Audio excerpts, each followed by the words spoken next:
পদ্মপুরস্থিত ভারতীয় জনতা পার্টির জেলা কার্যালয়ে অনুষ্ঠিত হলো সাংবাদিক সম্মেলন। উপস্থিত জেলা প্রভারী, জেলা সহ সভাপতি সহ অন্যান্যরা। মঙ্গলবার 11 জুন বিকেল আনুমানিক 5টা নাগাদ উত্তর ত্রিপুরা জেলার জেলা সদর ধর্মনগর শহরের পদ্মপুরস্থিত ভারতীয় জনতা পার্টির জেলা কার্যালয়ে একটি সাংবাদিক সম্মেলন অনুষ্ঠিত হয়।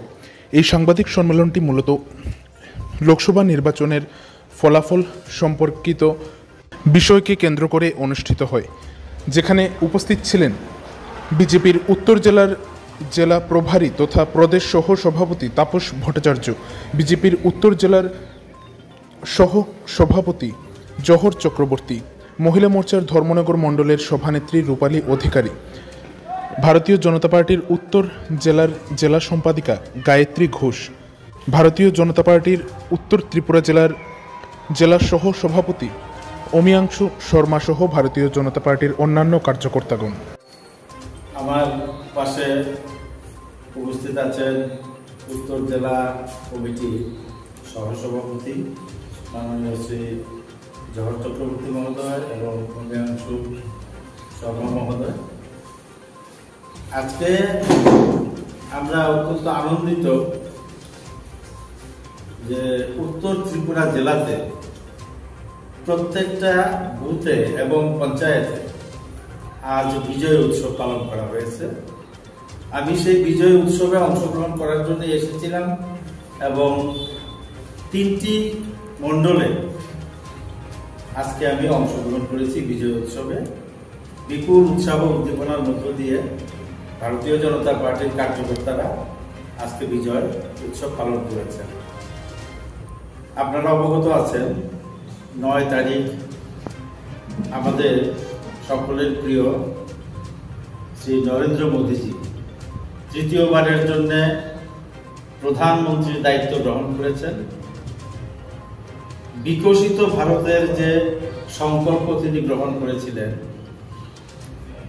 10 বছর শাসনকাল পূর্ণ করেছেন, তৃতীয়বারের জন্য তিনি ক্ষমতায় অধিষ্ঠিত হয়েছেন, এনডিএ সরকার প্রতিষ্ঠিত হয়েছে। এই সরকার গত 10 বছরে স্বাধীনোত্তর ভারতে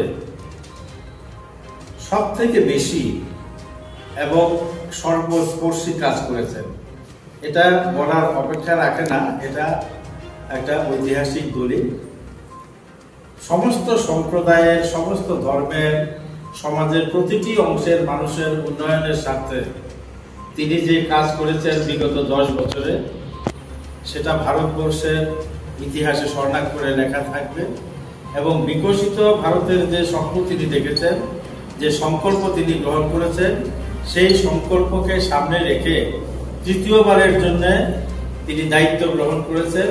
আমাদের সকলের বিশ্বাস এবং আশা আগামী 5 বছরে প্রধানমন্ত্রী নরেন্দ্র মোদীজির নেতৃত্বে সরকার সমস্ত বিশ্বে ভারতবর্ষকে আরো সুদৃঢ়ভাবে প্রতিষ্ঠিত করতে পারবে।